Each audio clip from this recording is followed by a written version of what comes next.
Price index number निकालना है हमें, ठीक है जी। क्वेश्चन कैसे करते हैं मेनली उन्हीं की बात करता हूँ मैं, ठीक है जी। जहाँ इंडेक्स नंबर अलग अलग 3 मेथड से निकालते हैं हम यहाँ, ठीक है जी। कौन कौन से 3 मेथड है जरा सुन लेते हैं। तो एक तो है हमारा बेसिकली लेस पेयर मेथड, अलग अलग लोगों ने अपने हिसाब से अलग अलग मेथड बनाए हैं इकोनॉमिस्ट ने। तो एक है लेस पेयर मेथड, एक है हमारा पार्शे मेथड, ठीक है जी, और तीसरा है हमारा फिशर मेथड। तो ये 3 मेथड के हिसाब से इंडेक्स नंबर निकालते हैं। क्वेश्चन के अंदर आमतौर पर ये सारी चीज़ें दी हुई होती है। क्या क्या सारी चीज़ें? एक बेस ईयर का डेटा दिया होगा, बेस ईयर मतलब जिसके हिसाब से हम कैलकुलेशन करेंगे। प्राइस और क्वांटिटी दी हुई होंगी जिसको हम P0 और Q0 नाम से कॉट करते हैं, P0 और Q0 नाम से कॉट करते हैं। करंट ईयर प्राइस दिया होगा जिसको P1 नाम से कोट करेंगे, क्वांटिटी को Q1 नाम से कोट कर देते हैं। तो हमेशा क्वेश्चन के अंदर प्राइस क्वांटिटी बेस ईयर पुराना साल, करंट ईयर आपको दिया हुआ होगा। और फिर उसके बाद में आप क्वेश्चन कैसे करते हैं, तो उसके लिए पहले बारी बारी से तीनों के तीनों फॉर्मूले हमें क्लियर होने चाहिए कि वो फॉर्मूलेज क्या क्या होते हैं। तो आराम आराम से आओ बातें करना शुरू करें। सबसे पहले अगर मैं लेस पेयर मेथड की बात करूं, देखो अगर लेस पेयर मेथड की बात करूं या इवन पाशे मेथड की बात करूं, तो फॉर्मूला याद करने का अपने आप में एक तरीका है। तो वो तरीका आराम से ध्यान से सुन लें तो फॉर्मूला याद हो जाएगा इवन अभी के अभी। क्या? कि ऊपर सिग्मा P1, नीचे सिग्मा P0। इवन पाशे मेथड में भी ऊपर सिग्मा P1 और नीचे सिग्मा P0। बेसिकली जो लेस पेयर मेथड है वो कंसीडर करता है आपके बेस ईयर की चीज को। बेस ईयर की किस चीज को? बेस ईयर क्वांटिटी को। बेस ईयर क्वांटिटी किस नाम से रिप्रेजेंट की जाती है? Q0। इसी ही कारण से इसके यहां पर भी Q0 आएगा और यहां पर भी Q0 आएगा।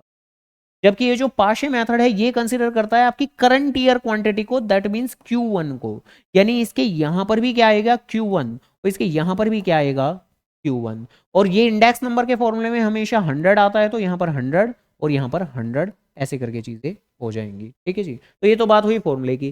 देन ये जो फॉर्मूले में अब ये जो सारी सारी चीजें नजर आ रही है ना, और फिशर मेथड की अभी आखिरी में बात करता हूं मैं। ये जो फॉर्मूले में ये चीजें नजर आ रही हैं, इन्हीं चीजों के आपको एडिशनल कॉलम बना लेने होते हैं। यानी कि टोटल हमें कितनी चीजें नजर आ रही हैं? 4 चीजें नजर आ रही हैं। अगर नहीं नजर आ रही हैं तो ध्यान से नजर डालो। टोटल 4 चीजें हैं। 4 चीजें कौन कौन सी हैं? पहली है आपकी P1 Q0। पहली है P1 Q0, तो P1 और Q0। दूसरी है P0 Q0, तो दूसरी है P0 Q0। ये दोनों ही चीजें हमें कहाँ मदद करेंगी? तो लेस पेयर मेथड में मदद करने वाली हैं ये दोनों की दोनों चीजें। आगे क्या है? P1 Q1। तो आगे हमें एक और कॉलम बनाना है P1 Q1।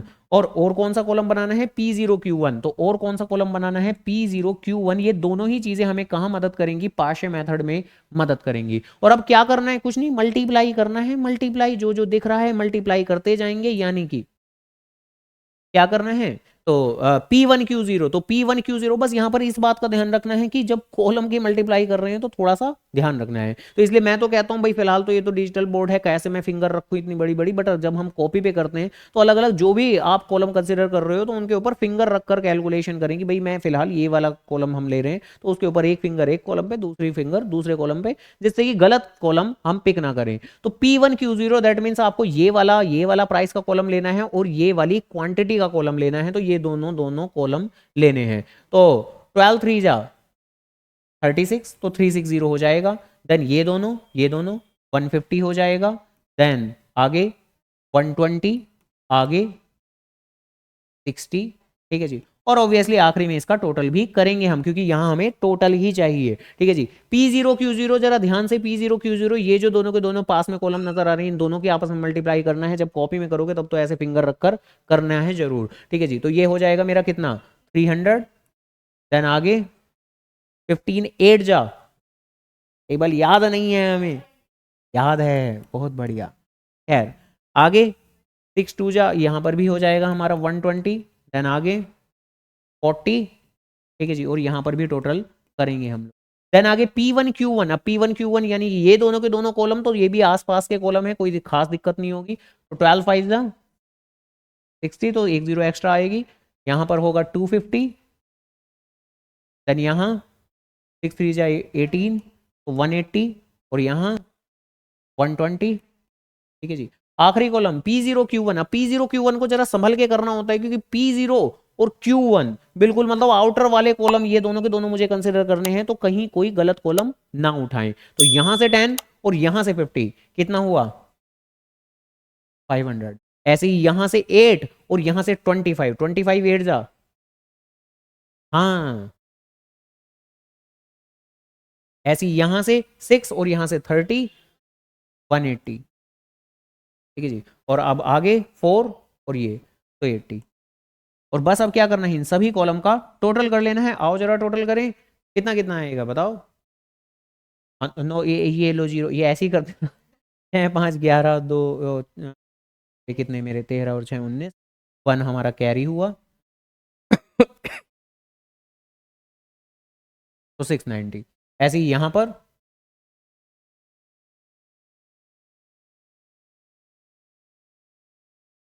580, 5, हाँ 580, सही बात है। ठीक है जी, ओके। देन इसके बाद वहाँ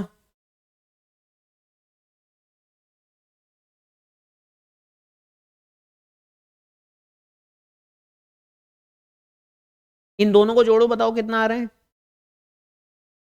600 में जोड़ दो, 200 और 200 1100, तो 1150।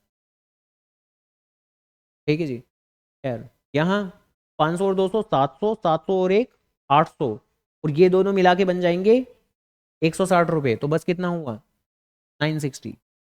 बस तो बस अब तो फॉर्मूले में पुट करना है हमें, यानी ये जो शुरुआत के दो कॉलम थे, तो 690 अपॉन में 580, 690 अपॉन में 580 इंटू में 100।